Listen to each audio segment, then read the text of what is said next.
Over recent weeks, Arsenal feels like they've been just staying alive.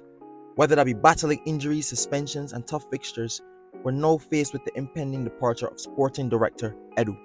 It seems like for many times this season, Arsenal have been just treading water.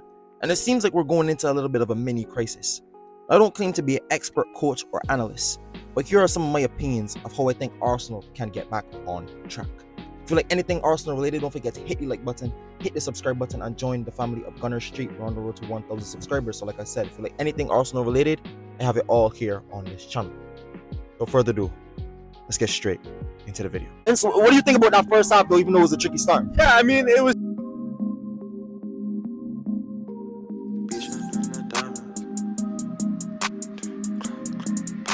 The beginning of the 2023-2024 season saw Arsenal fans lament the same fluidity issues they've been having and talking about the team for this season.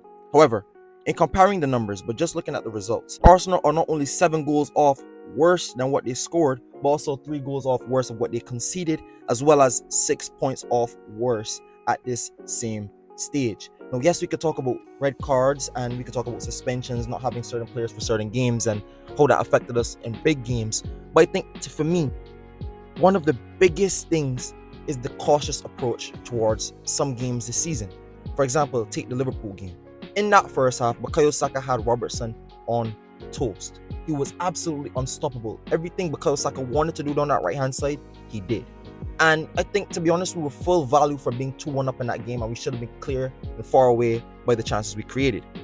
However, the second half showed our intensity drop, with the overall line dropping further and further back as the game progressed, especially not to mention when key players like Gabriel and Yuri Timber left the field. Over the last few seasons, Arsenal's famed defense has been so good, but now 6 games without a clean sheet in the Premier League magnifies other issues going around in the squad, especially in the attack. So, how would I solve it? With Odegaard scheduled to be back very, very soon, all Arsenal fans are optimistic that the Norwegian captain will come back and give us the fluidity we all desire and crave.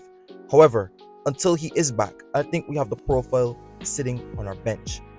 With the impetus and vigor needed in the squad, I think it's time to give Ethan Nwaneri a chance. For example, in the absence of Martin Odegaard, Havertz's position has been sacrificed, pulling him out wide to link up on the right-hand side. This issue comes down to when we lose that presence in the box. Havertz recently has tied the scoring record for consecutive games with a goal at the Emirates Stadium, finding great form as from the back end of last season onto this season, starting games up front for Arsenal. His goal against PSG, goal against Preston, and goal against Brighton all serve as to why he needs to be in crucial areas like the centre of the pitch. He occupies the centre-backs really well, he wins his duels, and he's probably one of the only forward attacking threats we have in this team who likes to run in behind and stretch the game. I know he's only 17 years old, and I know you don't want to throw youngsters in development and you don't want to ruin his development. But when you sell Emil Smith-Rowe and you sell Fabio Vieira and you don't sign another creative midfielder, it puts a lot of pressure on Nwaneri regardless. Now, I know Mikel Arteta might have thought Mikel Moreno would have been the guy, but clearly that profile of a player does not work in the system that he wants.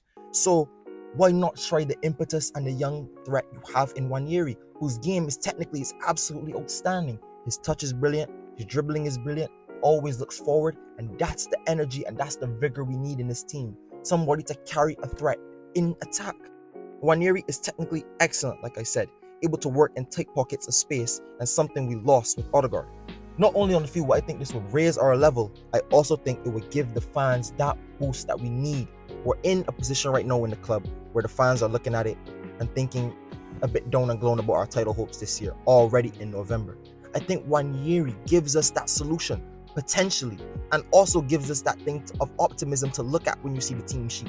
I think it's something worth trying, no doubt about it, because it clearly seems to not be working with Trossard in the number 10 position like everyone thought it would go on, or Trossard really moving to that central position when Kai Havertz drops out to that right-hand side to link up with Bukayo Saka. So there's a clear tactical fault going on in the team currently. However, another issue I'm seeing when I see in this side is attacking the box in general. In the Newcastle game, for example, the only creative path we had to scoring a goal was putting the ball in the box. My issue is when you adopt this method, you must fully adopt this method. You can't half adopt this method, because once you put balls into the box, especially against a physical team like Newcastle, If you're not crashing the box, it's food and drink for the tall centre backs like Dan Burn. So multiple times we tried to put the ball into the box with only one target to aim for, and most of the times it was shorter players like Bukayo Saka or Leandro Trossard. Players who I'd rather see create the chances than attack them or get on the end of them.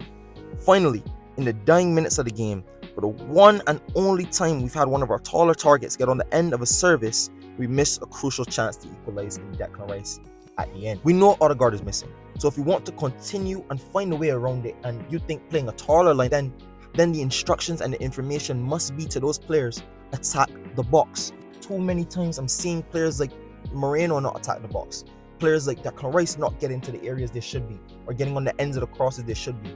Or same thing with Kai Havertz. He's having to link up with Bukayo Saka on the right hand side. He's not in the crucial areas we need him to be, being one of the most crucial threats. And I said some of the goals this season as an example where he was perfectly in the right space. The Kivior assist to him against Preston.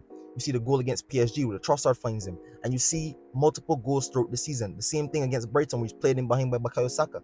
Centrally, all is Kai Havertz's best position. So with Martin Odegaard not in the team, we've sacrificed one of our most important players. But I think we will get back to it, and I think we'll slowly grow into it. Once we get some of our players back, we'll be better. But I think this is a period of time during the season where you must fight through it.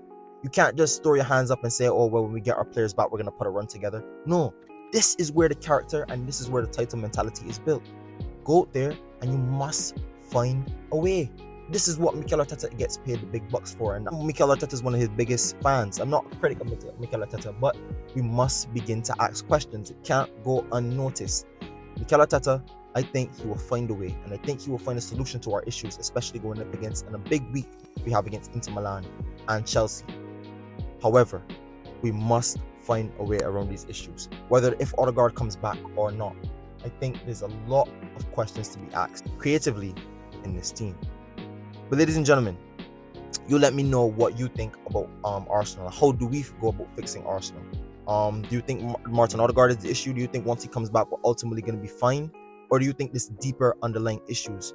Also, let me know your thoughts about Edu leaving the club. Is that such a massive thing? And do you think the transfer window was a success? Because I think that's one of the biggest news going around about the team. Was the transfer window a failure? Did we do enough or did we not do enough? Leave all your thoughts in the comment section down below. But for me, my final thoughts is I think we'll be fine.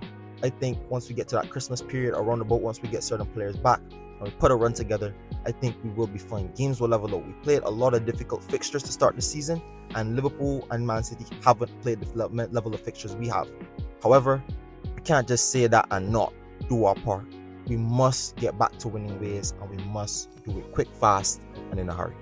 But like I said, leave all your thoughts in the comment section down below. Subscribe to Gunner Street. We're on the road to 1,000 subscribers. And thank you all for all your love and support. And I'll catch you on the next one. Peace.